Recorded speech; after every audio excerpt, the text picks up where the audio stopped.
Boa noite, pessoal. Oi, Lidiane, boa noite. Oi, Fabrícia. Oi, Laura. Ju. Boa noite, pessoal. Oi, Bruna. Boa noite. Sejam muito bem-vindas e bem-vindos.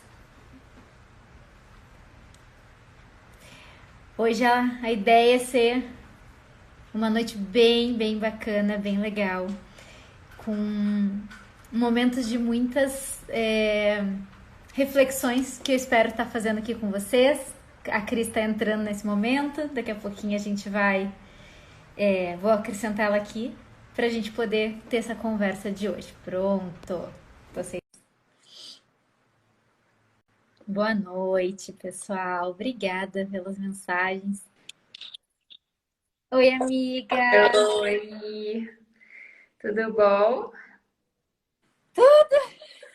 Então, olha só, o que aconteceu aqui, né? Eu tava aqui, cheguei agora em casa da clínica, do atendimento, e aí eu falei, eu vou atrasar ou eu vou me maquiar e pentear o cabelo, né? Não vou parecer. Eu falei, eu vou assim, vou com a cara lavada, descabelada, que são os terapeutas da vida real, né, Lu? Então a Eu estou Luísa com é filtro, linda se porque ela se serve. maquia de manhã já, eu não tenho essa vocação.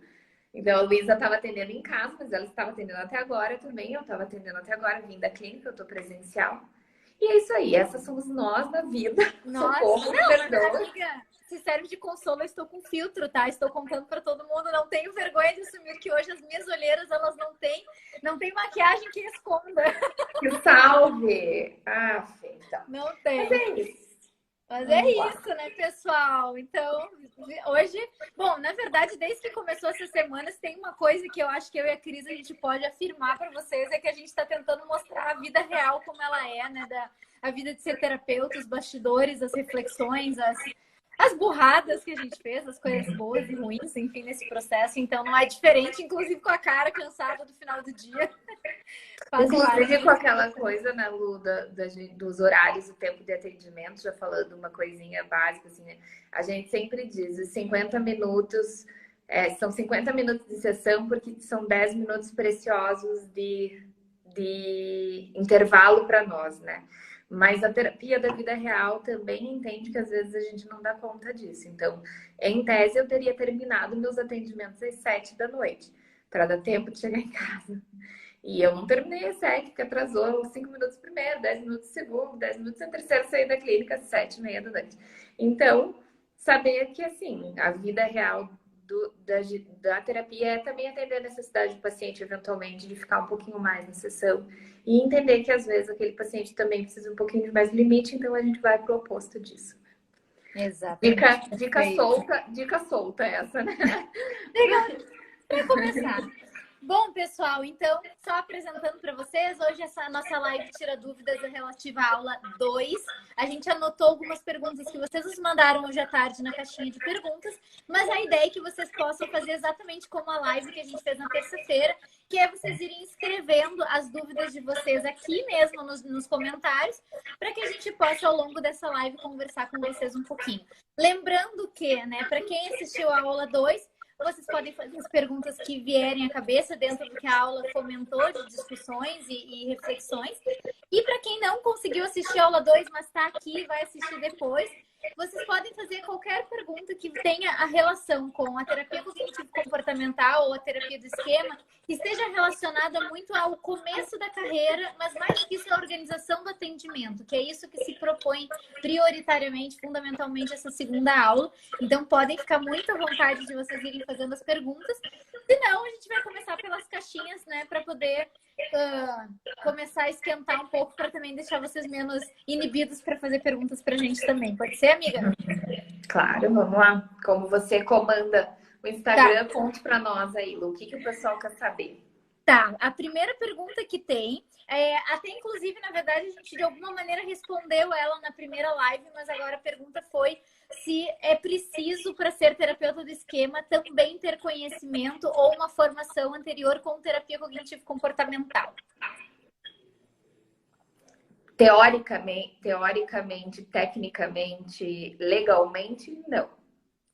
Você pode ser terapeuta do esquema, fazer a formação em terapia do esquema direto com a tua formação em psicologia ou residência em psiquiatria, né? Ou sendo psiquiatra.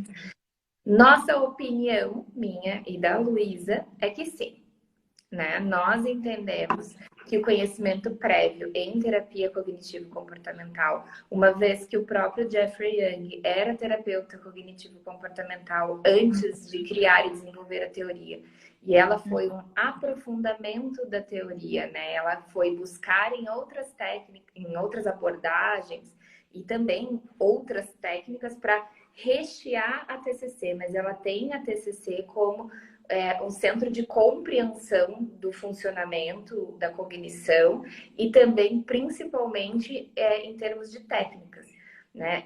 Quando a gente olha para os 18 esquemas, muitos deles vão dizer, alguns deles vão dizer prioritariamente técnica vivencial de pronto, prioritariamente técnica comportamental de pronto, mas quase 80% deles vão dizer técnicas cognitivas primeiro, né? Então, nós achamos que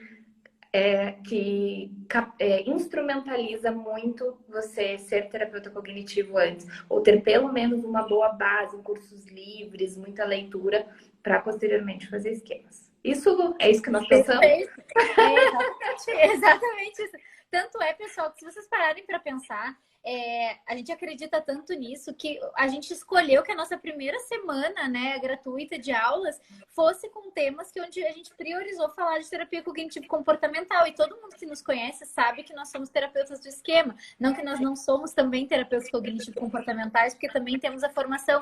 Mas a verdade é que a gente acha que é tão importante essa base que faz muita diferença quando a gente vê um terapeuta do esquema que vem de outra abordagem teórica, por exemplo, ele vem com outras bagagens e, obviamente, com outras vantagens, porque todas as outras teorias que são parte da teoria da terapia dos esquemas, né, com certeza vão agregar alguma coisa, mas a TCC, ela é o carro-chefe da estrutura do tratamento, das técnicas, né, que a gente vai utilizar para fazer a tarefa de casa, né, a maneira como a gente vai estruturar o tratamento. Então, pega alguém que vem da psicanálise, por exemplo, eles têm um know-how muito bom, muito conhecido, né, sobre falar de infância, das experiências infantis, e ao mesmo tempo, psicoeducação para eles é uma coisa muito diferente, muito estranha, muito esquisita, porque eles não estão acostumados a fazer esse movimento, né? Então, sem dúvida alguma, isso é uma coisa que faz diferença se a gente já tiver de base, né?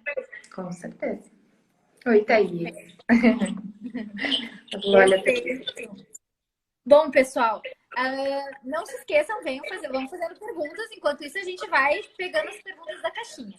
Teve uma menina que perguntou pra gente, falou o seguinte: a minha cidade ela é muito pequena e não tem muitos encontros de psicólogos. Como é que eu posso fazer um network? Por onde que eu começo? Vamos retornar. Às vezes as pessoas não sabem, né? Vamos lá, a Luísa é de Porto Alegre e eu sou de Curitiba, tá? Então, nós somos amigas, e começamos especialmente antes o que nos uniu não foi uma amizade que virou parceria de trabalho, foi o oposto. Eu vi a Luísa dando uma palestra e depois disso a convidei para vir para Curitiba para dar um curso, para fazer um workshop na minha clínica de terapia do esquema para os terapeutas da clínica. E porque Curitiba ainda tinha poucos recursos em TE na época, né? E a partir daí a gente criou uma amizade, a partir daí, obviamente, ela me apresentou outras pessoas lá de Porto Alegre e, consequentemente, eu apresentei outras pessoas para ela de Curitiba. Congressos, cursos, são coisas que a gente sempre fez e sempre foi vinculando. Propor a criação de grupos, né, Lu? Daqui a pouco, as nossas próprias comunidades hoje são um espaço, né? A gente tem 2 comunidades no WhatsApp gratuitas, uma que já está fechada, que está o pessoal já mais antigo, a gente tem uma para recém-formados, mas nada impede vocês de entrarem ali, estruturarem e falarem, pessoal, quero fazer um grupo de estudos para a gente se reunir uma vez por mês para estudar o livro do Beck, ou para estudar o livro, ou estudar qualquer outra literatura, né? Enfim, tem que ser criativo. Se a gente não tem esse recurso, a gente pode ser criativo. Eu posso propor isso no nosso grupo do WhatsApp, assim como eu posso propor isso no Instagram, assim como eu posso propor isso em grupos fechados de Facebook, né? Mais alguma ideia, Lu? Como fazer networking em cidades pequenas? Eu acho que todas essas ideias super válidas e acho que talvez seja um pouco isso. Quanto menos a nossa cidade nos oferece de recursos, mais criativos nós temos que ser em como que a gente vai tomar essas iniciativas, né? Por exemplo, né, embora a gente tente sempre trazer muito a questão da construção de network no offline, existe o que eu chamo do online e offline, que é, por exemplo, eu não preciso ter uma rede, um Instagram profissional, por exemplo, se eu não me sinto confortável, mas eu posso me relacionar, por exemplo, nas redes sociais profissionalmente. Eu posso comentar no perfil de uma pessoa que eu admirei o trabalho, eu posso me apresentar e dizer que eu tinha interesse de conhecer mais o trabalho dessa pessoa ou apresentar o meu trabalho para ela. Então, às vezes a gente fica muito focado no se eu tenho uma rede social, tem que ser profissional em termos de ter um nome profissional, psicóloga Luísa Maciel. Não, na verdade eu posso usar o recurso online, mas para fazer contatos mais no offline, né? Então, sem dúvida alguma, isso é uma coisa que eu acho que é bem bacana, assim. Então, quanto menos recursos, mais a gente vai ter que usar, talvez, recursos de outras cidades, de outras pessoas, viajar até um congresso, propor, né, fazer um encontro desses psicólogos que tem. Daqui a pouco tá perto da universidade, não sei se na tua cidade, né? Também não sei se a moça tá aqui, mas enfim, se na tua cidade tem se tem uma universidade, se tem uma faculdade de psicologia, porque se tiver daqui a pouco uma solução é tentar encontrar onde é que está esse centro acadêmico, né, centro estudantil e ver se não Ontem, né, Lua? encontro. A gente falou ontem sobre a escolha da pós-graduação ser online ou não ser online. Isso é, por exemplo, é um claro exemplo do que a gente está falando. Né? Se a minha cidade já não me oferece muito recurso de networking, é inteligente que eu faça a escolha de fazer uma pós em que eu encontre pessoas ao vivo, né? Online não quer dizer não ao vivo, não fazer essa troca. Então, fazer essa escolha, por exemplo, é uma questão estratégica. E como eu me posiciono lá também, né, gente? Então, assim, a Luísa, por exemplo, deu muitas aulas pelo Nordeste, né? E aí, quando nós começamos o nosso projeto piloto, nós demos aula e vieram vários alunos, vários terapeutas de outros lugares. O povo ali começou a conversar. Uma outra terapeuta que eu conheci ali, gente, eu vi a mulher 2 vezes, a Jo Monteiro, maravilhosa, né?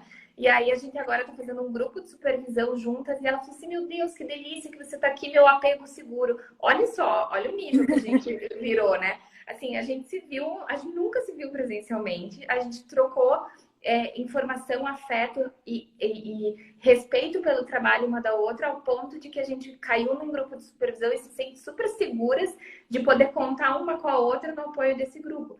Então, como a gente se posiciona quando estamos num grupo também, numa palestra, numa aula, também valida muito, né? Não adianta eu ir para aula online e ficar com a câmera desligada ou ficar quietinho. Eu tenho que me envolver para isso acontecer também, né? Perfeito. E é isso, né, pessoal? Muitas vezes a gente vai para uma situação, né, onde, enfim, bem isso, um grupo de estudos, um grupo de supervisão, e eu vou para buscar aquele conhecimento. E, obviamente, esse é o principal objetivo. Mas a gente se esquece que aquelas pessoas, elas podem ser potenciais colegas, não só de troca de pacientes, mas, inclusive, até mesmo de parceria, poder aprender, crescer juntos, se sentir menos solitário na clínica, né? Eu brinco muito que eu e a Cris, a gente não tem essa dor de ter se sentido solitárias na clínica, né, Cris? Porque a gente sempre teve com outras pessoas, né, junto, mas a gente sabe que essa é uma realidade, que muitos terapeutas, eles falam pra gente que é muito solitário e não precisa ser, né? A comunidade nasceu disso e esses momentos de grupo, enfim, justamente são esses momentos que a gente pode estar mais próximo, né? Então, com certeza, acho que isso é muito, muito válido, né? Sim, com certeza. Perfeito. Pessoal, não esqueçam, vão mandando suas dicas. Enquanto isso, eu vou aproveitando para falar aqui. Não se esqueçam. A Monique está aqui, Lux, da pergunta. Respondemos, então, Monique, você? Não sei se a menina está aqui, ela está. Ah, tá aí. Então tá, respondemos a tua pergunta? Esperamos que sim. Perfeito. Temos mais uma pergunta enquanto isso, que é a pergunta: como que a gente começou a treinar, fazer plano de tratamento? Treinando na prática. Uhum. Eu acho que se a gente, claro, não tem pacientes, a gente vai buscar, por exemplo, recursos criativos. Eu posso ver um filme daqui a pouco e escolher um personagem e tentar, né, estabelecer e fazer uma conceitualização daquele personagem, né? Ou ao contrário, pegar uma conceitualização pronta de algum livro, e isso é muito legal dos livros da terapia cognitiva, da terapia de esquema, são livros que vêm com muitos casos, muitas histórias, muitos recursos para a gente poder utilizar, né? E aí eu simular esses planos de tratamento a partir daquilo, fazer hipóteses, então brincar mesmo, do mesmo jeito que a gente faz com caça-palavras, né? Então, assim, no primeiro capítulo o livro me traz a história do paciente. Eu faço a minha conceitualização, eu faço um plano de tratamento e eu vou para o próximo capítulo para ver a conceitualização do livro e ver se o meu raciocínio foi construído parecido com aquele, né? Isso tudo considerando que eu tô só no treino, que eu tô só na tentativa, não tô ainda atendendo o paciente. Se eu tô atendendo o paciente, é na prática, né? É realmente pegando aquele meu caso, lendo muito sobre, criando as minhas hipóteses diagnósticas. A partir das minhas hipóteses diagnósticas, eu vou buscar literatura a respeito daquele tópico, daquela temática. Então, minha hipótese de tratamento é que esse paciente tenha, por exemplo, a gente sempre, me veio ciúmes na cabeça. Por que a gente sempre dá o exemplo dos ciúmes, né? Parece que a gente... Mas, então, que meu paciente é muito ciumento. Eu acho que a gente não quer patologizar tanto, assim, né? E trazer um problema mais cotidiano, né? Então, ciúmes, ou que ele traz uma demanda de dificuldade de posicionamento no trabalho, de não conseguir ir para o emprego novo que ele quer. Então, assim, a minha hipótese é o ciúmes, a falta de assertividade, quem sabe ali daí eu já não consigo me relacionar no trabalho, eu tenho uma dificuldade de me sentir com as pessoas. Será que eu tenho uma hipótese de fobia social? Então eu peguei esses três tópicos e eu vou ler sobre esses tratamentos, confirmar minhas hipóteses e ver o que esses guidelines, ou seja, o que esses o que os especialistas na área, o que os estudiosos e o que as evidências dizem que é o melhor caminho a ser seguido dentro daquela hipótese, daqueles três diagnósticos.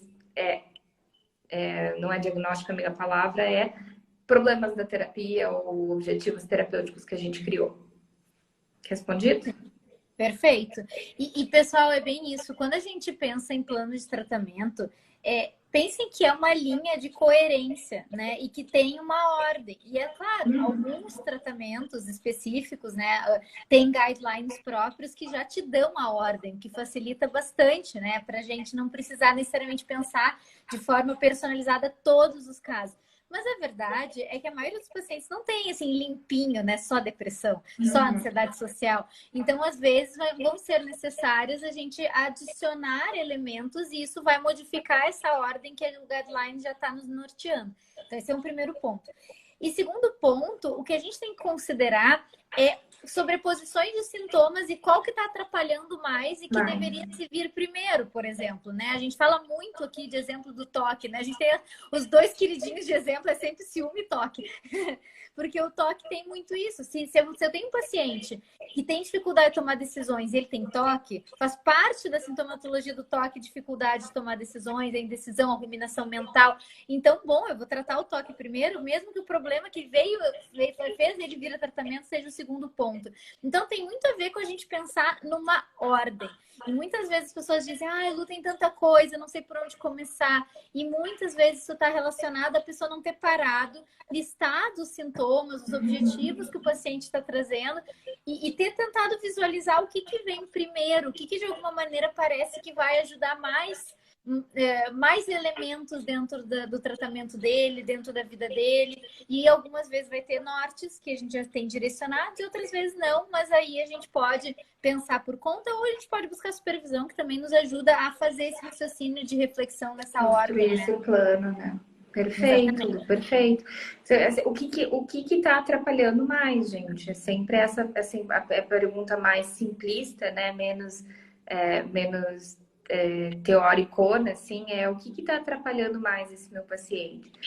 Qual área da vida dele está mais afetada e o que afeta essa área? E aí eu vou fazer essa lista que a Luísa disse, e a partir dessa lista eu crio um plano de tratamento. E achei importante só ressaltar o que são guidelines, né? Porque pensando aqui que daqui a pouco as pessoas não sabem, e tá tudo bem não saber, né? É um termo que a gente se habitua a falar muito pelos congressos, pela leitura, né?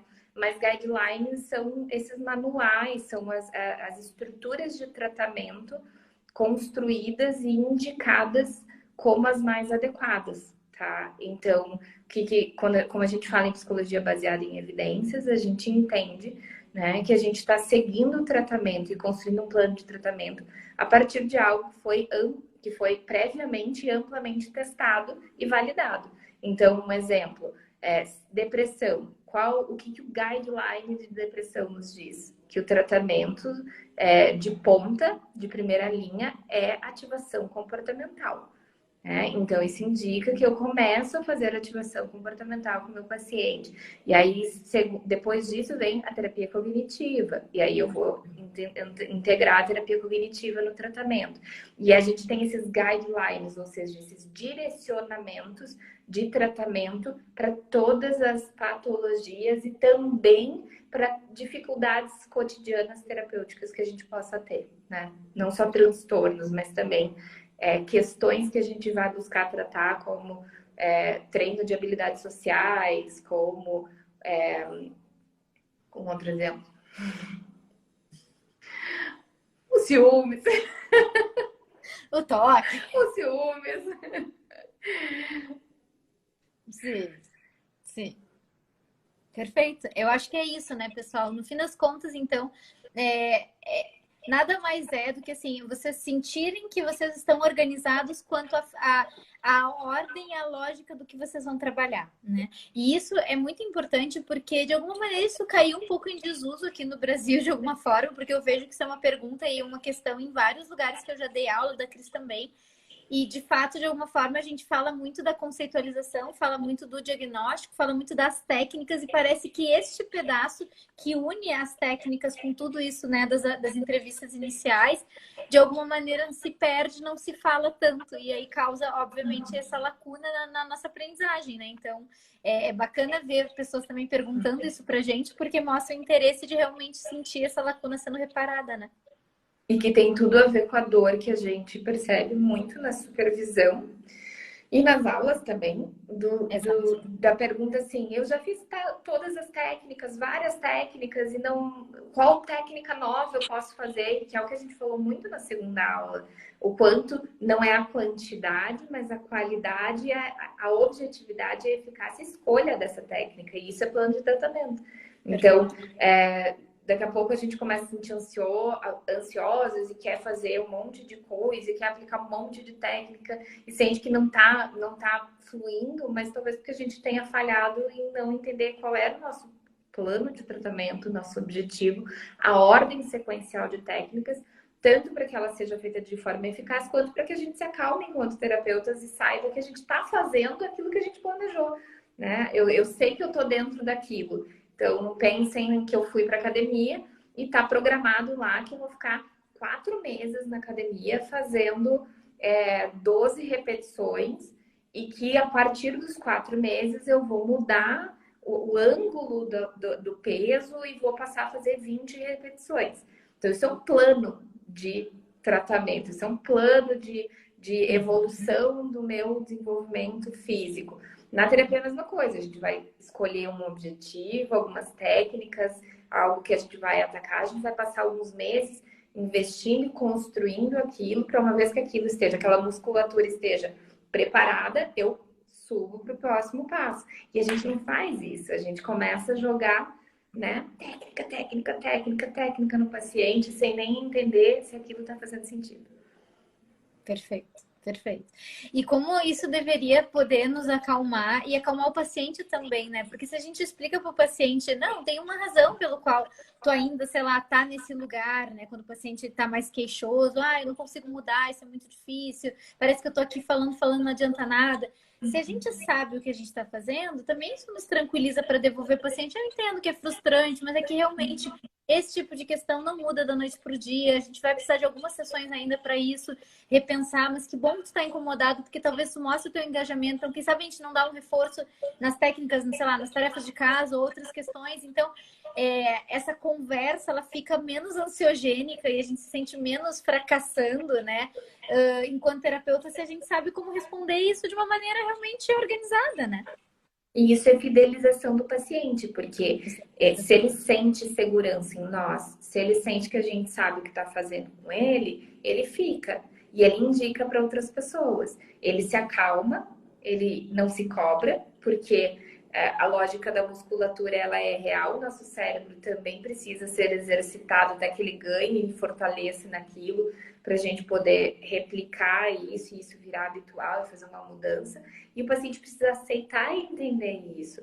E se a gente não aceitou e não entendeu, a gente está querendo jogar para ele, a gente fica nessa, joga uma técnica, ele devolve para a gente, fala, não consegui, não mudou muito. Terapeuta, eu não estou, né? Lu, eu não aguento mais, não muda. Aí entra critérios de desesperança, a pessoa começa também a perder um pouquinho da crença que aquilo vai ajudar, que ele tem alguma solução, ele começa a problematizar o seu funcionamento de uma forma muito mais grave do que na verdade é. Então a gente precisa ter esse plano e dizer para ele, não, a gente está no caminho, tá tudo bem, é assim mesmo, a gente vai seguir. Opa! Uhum. Não sei o que aconteceu, que eu dei um entrou uma colega junto. Tivemos uma psi participando. Bom, não sei o que aconteceu. Eu tava convidando pessoas e do nada teve um monte de... alguma coisa aconteceu. Bom, então, pessoal, tem mais uma perguntinha aqui, que é da Laura. Sou estudante de psico e tenho interesse na área clínica. Falem um pouquinho sobre estágios extra-faculdade para quem quer clinicar. Sou de Curitiba, então eu vou deixar para a Cris, porque, né, realmente, sem dúvida alguma, se a gente está falando, né, de Curitiba, vou deixar contigo. Tá. Gente, começa assim, que é muito. Desculpa, eu tô rindo porque eu tô vendo que todo mundo recebeu o convite para entrar na live. Venham, gente, vamos participar, vamos falar com a gente. Não, o melhor de tudo, eu tava convidando o pessoal para mandar no direct. E aí eu mandei para convidar as pessoas para entrarem. Vocês veem que assim, blogueira completamente fajuta, né? Super, super conectada, né? Então, pessoal, repete o nome da pessoa de Curitiba que eu A Laura. Laura, sou ela de disse Curitiba. que conhece a Lívia que trabalha na tua clínica, Cris. Então, Laura, sou de Curitiba, tenho uma clínica de psicologia, a gente tem 20 psis na clínica, 4 psiquiatras. Venha nos conhecer, mande mensagem. Estamos aí para conversar. Estamos com 2 estagiárias hoje, a gente não tem vaga, mas a Carol se forma logo. Em 3 meses ela se forma. Mas vamos responder de uma lógica geral. É muito difícil. Triste essa resposta. Mas a clínica, infelizmente, ela não oferece muitos estágios, porque pensa, alguém de vocês já fez terapia, já foi a um terapeuta que tem uma pessoa sentada dentro da sala junto? Não, né? Vamos entender que quando a gente fala em estágio prático clínico, a gente deveria vivenciar aquilo, poder experimentar e poder ver o que acontece. E isso, de fato, não é uma possibilidade para nós. A gente acaba usando muito o contexto do roleplay, né, das aplicações de técnica, para a gente poder ver como é a prática clínica, como 2 terapeutas, como um terapeuta atende, como um paciente reage. Eu e a Lu, a gente gravou alguns roleplays para vocês, né, simulando algumas dessas coisas, porque acaba sendo o mais perto que a gente chega de estar dentro do setting terapêutico. Sem dúvida. E se aproximando da nossa prática clínica. Uhum. Mas, se eu quero ser psicólogo clínico, eu posso fazer algumas coisas como os grupos terapêuticos são algumas boas estratégias, né, Lu? Porque aí os grupos também já nos dão. Esse sim, a gente consegue estar dentro do set enquanto terapeuta e auxiliar nos grupos e ajudar a construir aquela lógica. E ali eu aprendo muito sobre a postura do profissional, sobre a conduta, sobre a intervenção. Então, buscar grupos terapêuticos é uma boa solução. Acaba que nas clínicas, como a minha clínica, por exemplo, vou ser muito sincera, a gente acaba envolvendo o estagiário muito em questões bastante burocráticas mesmo, tá? Mas eu aprendi com o meu namorado uma coisa, e ele sempre me diz assim, quando eu falo dos estágios, eu falo, ai, amor, mas como é que eu vou pedir pro fulano fazer, sei lá, fazer os boletos do pagamento da minha dos meus pacientes do mês, tá? E aí ele diz assim: se o estagiário não fizer, não é você que faria? Sim. Isso não seria uma prática sua profissional? Isso não seria algo que está dentro da profissão psicólogo? Sim. Então, se é algo que você iria fazer, é algo que o estagiário pode fazer que ele vai estar aprendendo com isso de alguma maneira.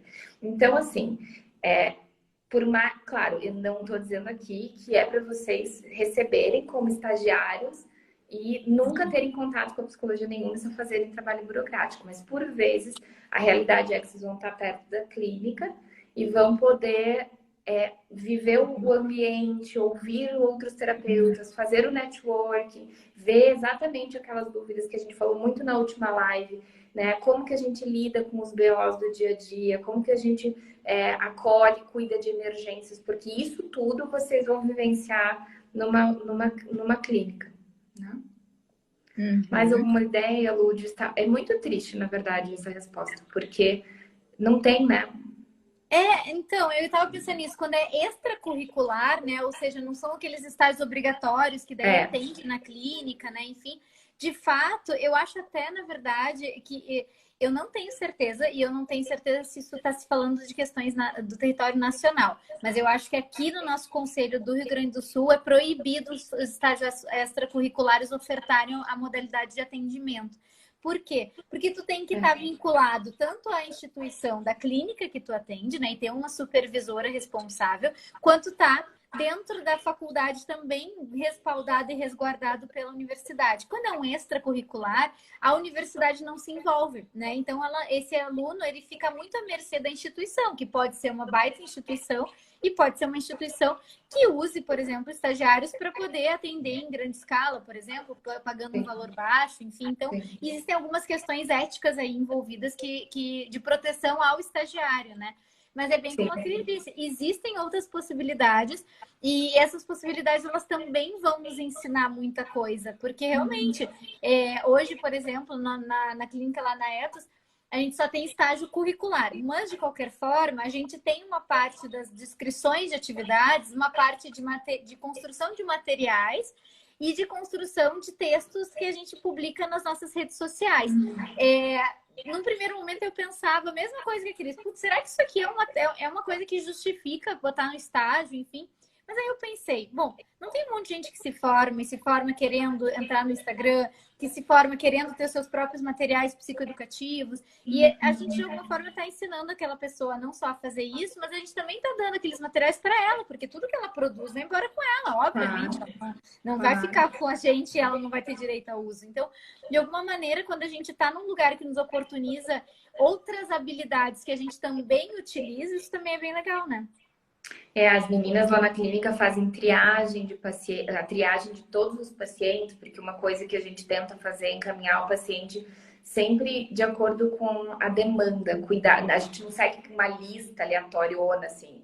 A gente escuta o que o paciente precisa para encaminhar direto. Elas fazem triagem de vagas sociais também, que é um pouquinho já de uma anamnese. Então, algumas coisinhas dá para ir aprendendo. Eu acho que clínicas de dependência química são lugares que a gente pega muita bagagem, hospitais psiquiátricos pega muita bagagem que ajuda em clínica também. Em Curitiba, especificamente, a DENARC, o centro, a Delegacia de Narcóticos, onde eu fiz estágio, era bem legal também. E bora lá, né? Bora lá, pessoal.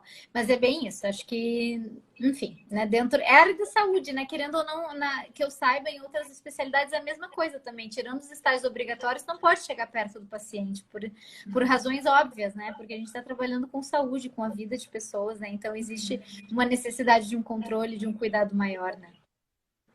Mas se ofereçam por aí, vão fazer estágios, né? Dar ideias, a gente aceita.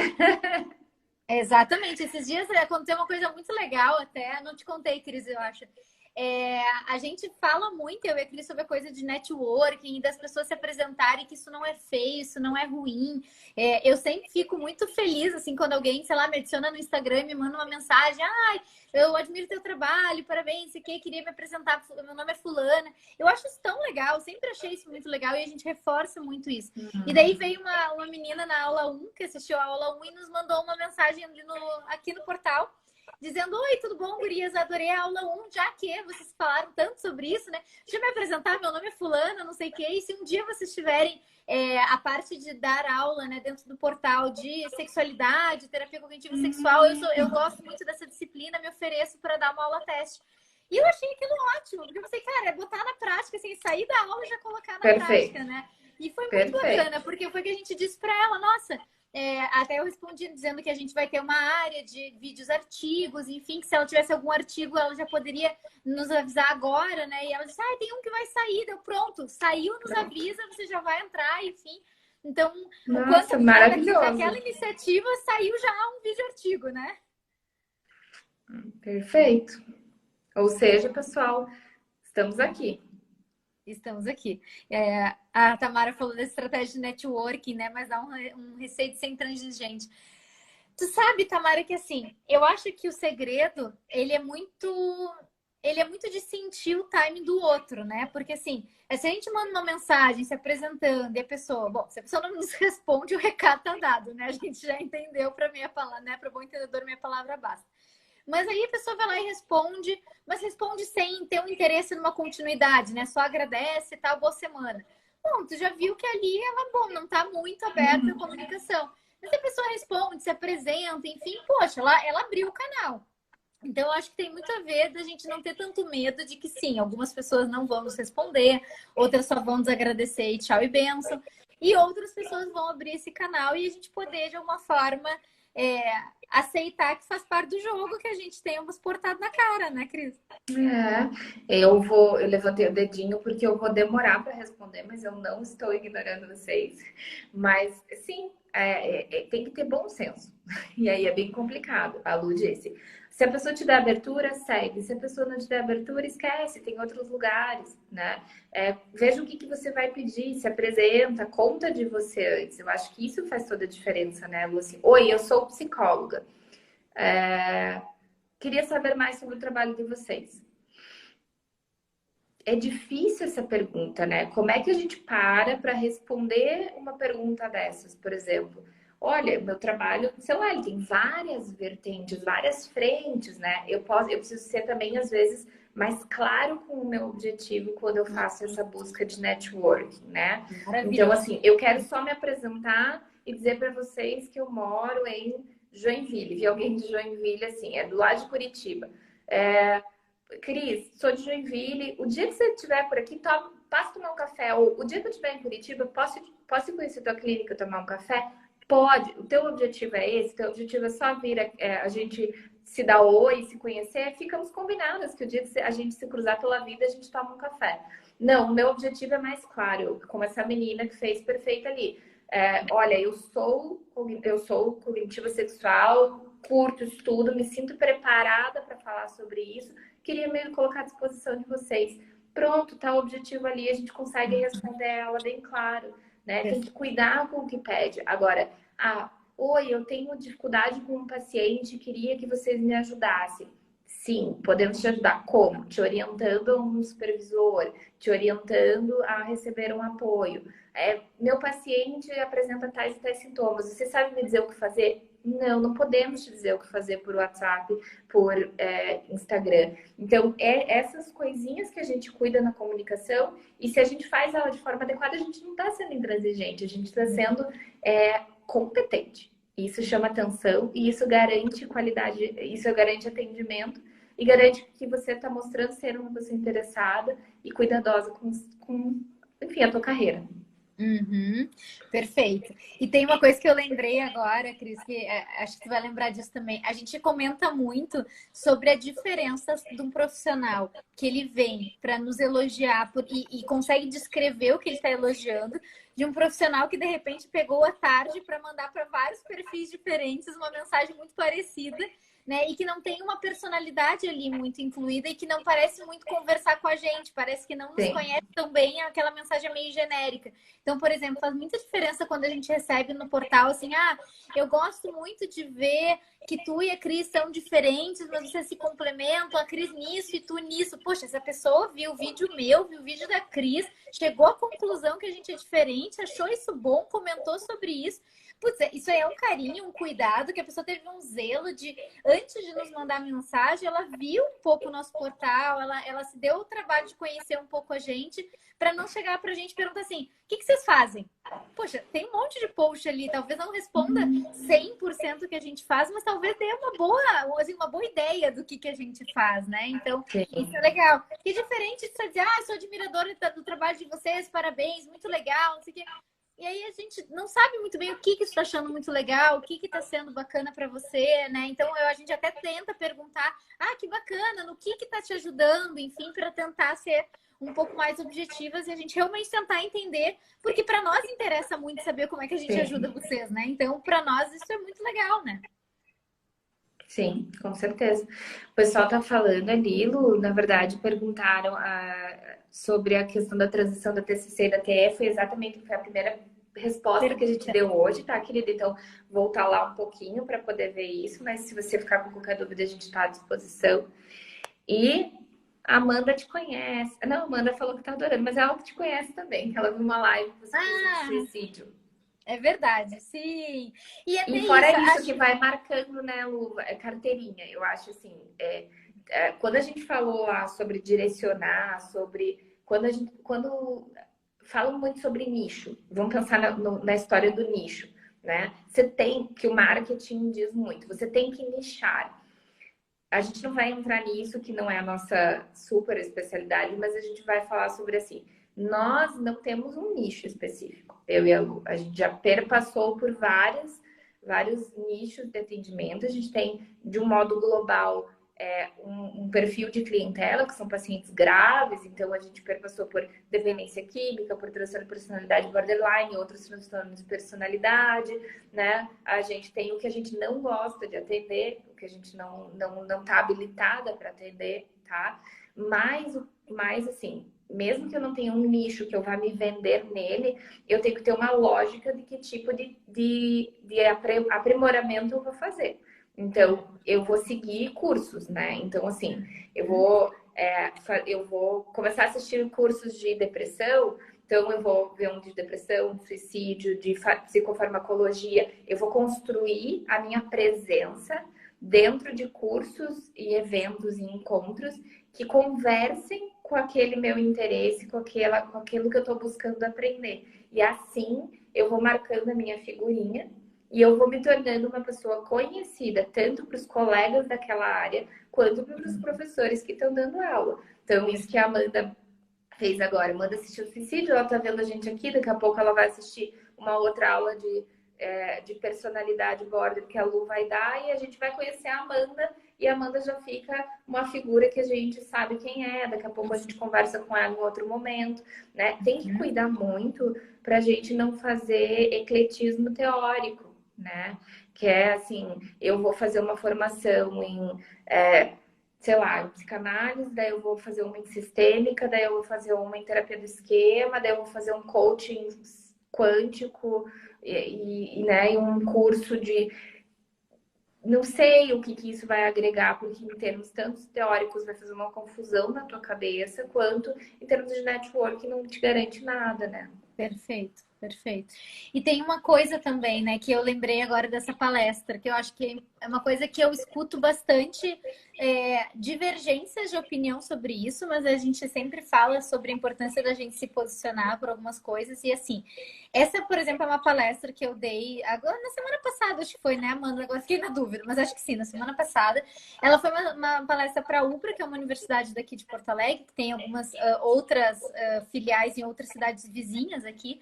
E aí, o que que acontece? Nessa palestra, por exemplo, quando me convidaram para dar uma palestra de forma voluntária, ou seja, ela não teria remuneração, para dar durante uma hora, tá ali com os alunos respondendo perguntas acerca de suicídio. Muita gente fala, mas será que a gente tem que aceitar essas palestras no qual as pessoas não nos pagam, eles fazem um convite, a gente vai lá, prepara o material, faz um monte de coisas, mas não vai ganhar nada. Bom, 10 anos depois eu continuo fazendo isso, né? E aí eu acho que mais a gente falou na primeira aula e na primeira live sobre os objetivos serem estratégicos. Por que que a gente faz isso? Bom, para mim, Luísa, eu penso, eu amava quando alguém que era bom profissional vinha na minha universidade e dedicava um tempo dele para me contar um pouco sobre a sua experiência. Para mim, valia muito a pena ouvir essas palestras, porque de alguma forma eram pessoas que não estavam só na universidade, estavam na ponta, estavam atendendo e estavam me contando alguma coisa a respeito que poderia me beneficiar. Então eu sempre pensei, cara, quando chegar a minha vez de alguém achar que eu sou uma pessoa que poderia ser essa pessoa para os alunos, eu quero ser essa pessoa. E isso vai muito além de dinheiro para mim. Só que de alguma maneira vocês vejam, não tem a ver com dinheiro, mas a Amanda, por exemplo, está aqui. E isso significa que, bom, de alguma maneira eu fiz a minha parte lá e isso talvez tenha atraído algumas pessoas de que pensaram, legal o jeito que a Lu fala, vou conhecer um pouco mais do trabalho dela. E pode ser que nunca saia disso, pode ser que a gente só se encontre nessas lives, pode ser que isso resulte depois de uma supervisão, pode ser que isso resulte numa terapia, pode ser que isso resulte em comprar o nosso portal. Não sei, mas o ponto é que às vezes a gente fica muito focado só se tem ou não retorno financeiro direto e a gente se esquece de um planejamento mais longitudinal, né, Cris? Com certeza, com certeza. E aí, seguindo, amarrando o que a Luísa está falando, que tem a ver com a pergunta que a Laura fez ali, né? Quais características uma boa psicóloga deve ter, além de ética, é claro. Laura, se fosse claro. Laura, se fosse claro, a gente não tinha passado tanto tempo na aula e na live na live de terça-feira falando sobre isso. Mas seria claro, seria muito claro. Mas além disso, essas coisas que a Luísa está falando. Qual que é o valor, gente? Valores. As terapias baseadas em evidências, as terapias de terceira onda trabalham muito com esse contexto, com esse conceito. É o que a gente entende que hoje está trazendo muito sentido, é o que tem a ver muito com a saúde com a saúde mental, não com saúde mental no sentido de com assim ter qualidade, ter uma vida boa, entender nossos valores e agir de acordo com eles. Então, para ser um bom psicólogo, eu preciso entender quais são meus valores primeiro e entender o que eu busco com isso. Então, olha o que a Lu está falando. Ela foi dar uma palestra porque quando ela era aluna, ela gostaria muito de ter ouvido aquilo, e ela gostava muito de ouvir aquilo.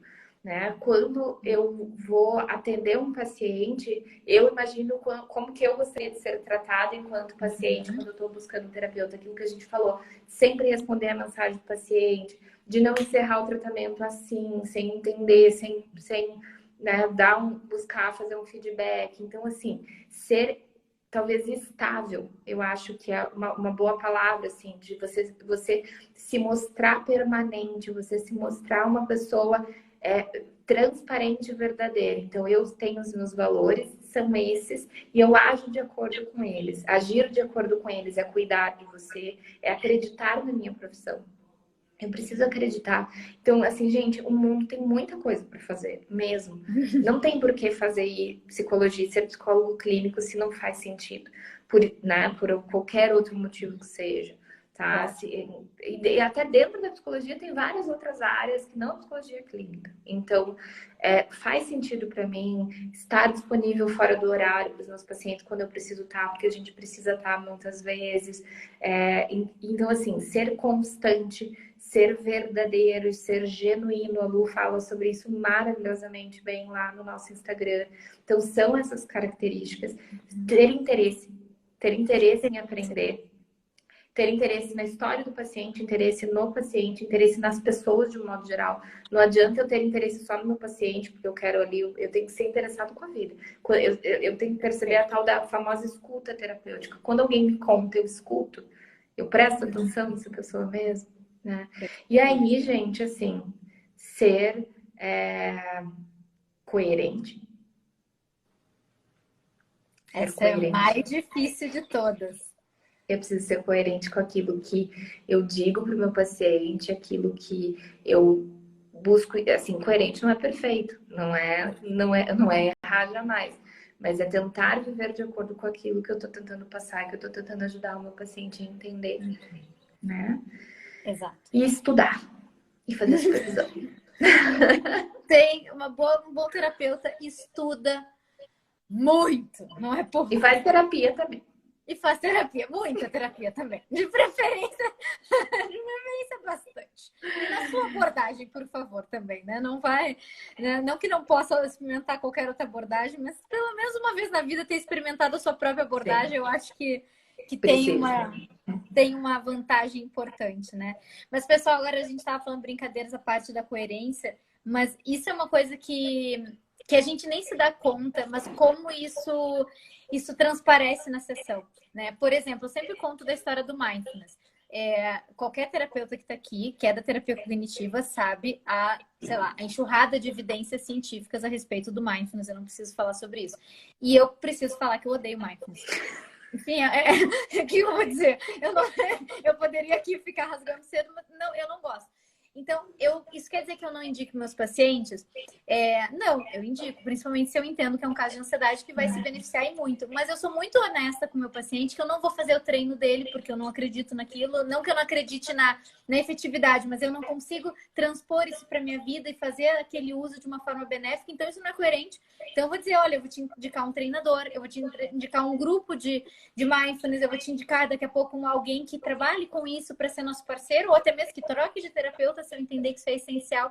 Então, ser coerente não significa que a gente não pode indicar coisas que a gente não faz, porque a gente está tentando, né? Pô, eu não desisti do mindfulness ainda, mas o fato é que eu não vou estar treinando no paciente uma habilidade que eu não tenho essa habilidade. Então, coerência, entendam que pode ser desde eu tentar colocar na prática os meus valores que eu ensino para os meus pacientes, mas também eu entender as minhas limitações e eu não tentar passar por cima delas só porque tem que fazer, não tem que nada. Né? A gente pode entender o que é importante e eu posso entender que eu não tenho essa capacidade de competência. Tem tudo a ver com o que a gente falou na live de terça, quando a Cris explicou sobre a questão da neuropsicologia, porque que ela não é neuropsicóloga na prática. Perfeito, Lu, perfeito. O mindfulness, o exercício, quando eu prescrevo para um paciente e eu indico para ele que ele tem que fazer exercício, eu explico para ele por quê, eu oriento, eu digo por que eu acho, ou aquela lógica vai ser construída no caso dele, mas eu também vou ser honesta em dizer que é uma dificuldade para mim e que eu estou na luta para tentar fazer esse exercício também. Né? Eu não vou dizer, se ele me perguntar, mas e você? Não, então eu faço todos os dias, diariamente, 6 horas da manhã. Não é verdade, né? Então, e aí a coisa de ser genuíno, ser espontâneo, ser verdadeiro, ser autêntico, ser acolhedor e cuidadoso, mas não ultrapassar limites da relação, porque também a gente não é amigo do paciente nesse sentido. Perfeito. Então, perfeito. E preciso compartilhar que eu fui validada pela Ana Rise, que é uma treinadora de mindfulness, e ela falou, adorei, e deu risada comigo, então estou me sentindo super validada e autorizada a não gostar de mindfulness. Mas eu já fiz 2 vezes, daí ontem indiquei para um paciente meu, ele falou, muito legal aquele treino da uva passa. Eu falei, eu acho insuportável, eu odeio uva passa. E eu já fiz 2 vezes 8 semanas de mindfulness que me fizeram comer uva passa. A Ana tentou me fazer comer uva passa, eu não vou comer mais uva passa, mas eu vou continuar tentando fazer mindfulness na minha vida porque é importante, porque as evidências para 2 mostram e eu preciso. Mas por enquanto vocês procurem a Ana, ela é maravilhosa, ela pode ajudar vocês nisso. Perfeito, enquanto isso. Mas é isso, né, pessoal? E aí acho que o que a gente estava falando sobre nicho se conversa muito com o que a gente está falando agora. A gente pode não ter um nicho super específico, mas a gente sabe exatamente o que a gente sabe fazer, o que a gente não sabe. E a gente não tenta adorar a pílula. Ah, de repente eu já tô com esse paciente, aí ele vem sei lá, eu descubro um toque. Isso aconteceu com um paciente meu, que eu estava 3 anos em tratamento com ele. E ele nunca tinha me falado sobre um comportamento específico dele, era um toque realmente bastante específico e que realmente não tinha tanto prejuízo, mas era bem, bem visível que era um toque. E como todo toque tem um potencial de escalonamento e de piora de sintoma, né? Então tinha que ser tratado por menor que fosse. E eu não trato toque, não é um transtorno que eu realmente não trato, e foi o que eu disse pra ele, nós temos uma escolha. Ou eu te encaminho para alguém que te trata do toque e você volta para mim, ou a gente encerra o tratamento e você vai para algum terapeuta que continue trabalhando, abarcando as suas questões e também o toque, porque de fato isso é uma limitação minha, eu não sei te tratar nesse aspecto, eu não vou conseguir ser útil para você, né? E algumas pessoas podem dizer, mas ele já era teu paciente, meu Deus, que horror. Não, que horror eu fingir que eu estava tratando o paciente, sendo que eu não tenho as habilidades necessárias. Então, eu dizer para ele que eu quero o melhor para ele, que eu entendo que naquele momento eu não sou o melhor para ele, eu entender que a gente é humano, que a gente tem limitações e que a gente não vai dar conta de tudo e que o afeto muitas vezes está em a gente assumir que nosso período com aquele paciente pode ter acabado porque a nossa compreensão, o nosso conhecimento, a nossa expertise acabou, né? Humildade é uma outra habilidade técnica do terapeuta que precisa, né? A gente precisa ser humilde para saber quais são nossas limitações, porque se a gente não sabe quais são elas, a gente não consegue oferecer para o outro, a gente também não consegue buscar melhorar. Lembra quando a gente falou na outra live, né, gente? Entender se eu não sei, se eu não tenho dinheiro para gastar em tudo, eu tenho que ser sincero e fazer uma autoavaliação e ser humilde o suficiente para admitir que eu tenho minhas dificuldades, minhas limitações, para saber para onde eu vou atacar. Então, se a minha limitação é não atendo toque, ou eu não vou atender o toque, ou eu vou ter que investir dinheiro em aprender a tratar o toque para tratar aquele paciente. E aí eu estou oferecendo um trabalho e estou sendo um bom profissional. Perfeito, perfeito. E parece, eu não sei, às vezes, Lu, às vezes parece que a gente tá aqui, fico com essa sensação dessa live, da outra live. Eu sei o porquê que a gente tá falando isso, né? Mas às vezes eu saio com a sensação de falar assim, gente, mas será que a pessoa não vai falar assim, mas elas não deram aquela teoria maravilhosa, né? A gente falou mais técnica e teoricamente na aula. Mas é que na verdade é sobre isso, sabe, gente? É sobre isso, porque isso dita muito o quanto você, por exemplo, pega um guideline, você pega um livro e você se apropria do livro. Você vai, de fato, tratar teu paciente baseado na terapia cognitivo-comportamental, na terapia de esquemas, com os valores e as premissas que a abordagem tem. Porque se você tiver isso como valor pessoal, essa postura toda terapêutica, você conversa com o que as abordagens baseadas em evidências dizem, né? Elas dizem, dance conforme a música, né? Elas dizem, entenda o teu cliente, entenda o teu paciente, a partir daquilo, estude, leia e busque o que é mais indicado para aquela demanda, para aquele caso e ofereça para ele isso. E para oferecer isso para ele, você vai ter que, por vezes, estudar outras coisas, ou reconhecer que você não é a melhor pessoa para ele. E tá tudo bem. E tá tudo bem. Uhum. Não é isso que vai deixar você sem cliente ou deixar você mais pobre.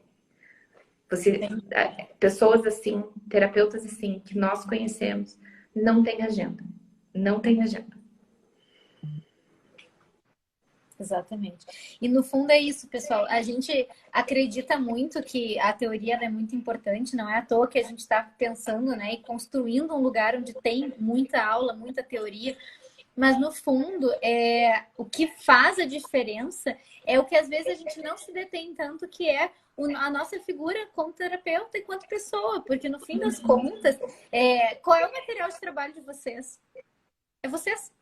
Né? É diferente de um computador precisa de um Excel para trabalhar, a gente, né, vai ter um médico precisa examinar, precisa de alguns instrumentos, precisa, sei lá, fazer exame de sangue, fazer outros recursos. A gente tem a fala, o olhar, a escuta A gente, né? A nossa postura, o que a gente mostra e não mostra. Então, isso é muito instrumento de trabalho, né? Então, a gente fala bastante sobre isso muitas vezes, às vezes isso fica até meio redundante, mas é que é verdade. A gente tinha que se preocupar muito em ser boas pessoas antes de sermos bons terapeutas, né? Acho que isso transparece muito e com certeza os pacientes querem ficar com pessoas boas, né? Bons terapeutas, eles não... Sendo sincero, gente, o paciente não sabe dizer, né? Se um terapeuta é bom ou não é, se aquela técnica deu certo ou não deu, se foi bem implicado ou não teve, quantas técnicas tiveram na sessão. O paciente não faz ideia, gente. Então, assim, não é à toa que tem muito terapeuta que, infelizmente, não é preparado, não é eticamente questionável e tá com a agenda às vezes cheia. Porque se a pessoa for boa nisso, né? Ou pelo menos na arte da destreza A arte do marketing, né? da Do mal. conquista.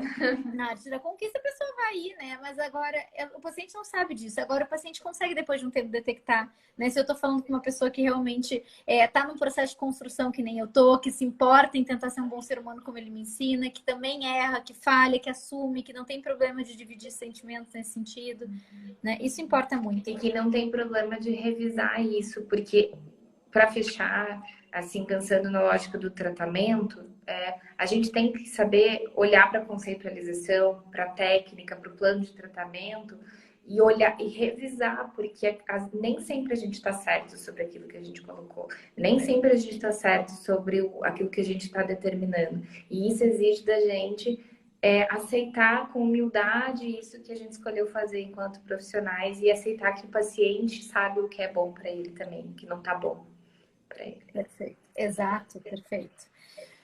Bom, pessoal, então, né, sem mais delongas, a gente vai encerrar, então, nossa live Tira Dúvidas. Lembrando vocês que amanhã a terceira aula vai ser liberada a partir das 8 da manhã. Eu sou suspeita, a Cris também, mas essa é a melhor aula das três, sem dúvida alguma. Então, a gente recomenda muito que vocês assistam. Ela era para ser uma aula de 50 minutos e a gente botou meia hora a mais. Tem 1h20 a aula, porque a gente realmente tinha muita coisa para falar para vocês. E a gente passa um caso, né, real, como fazer conceitualização de um caso real. E a gente finalmente conta para vocês tudo que o portal vai ter. A gente finalmente conta a novidade. E lembrando também que, então, amanhã tem a aula 3 liberada e no domingo a gente vai fazer uma live para fazer também um tira dúvidas dessa aula 3, fazer um fechamento.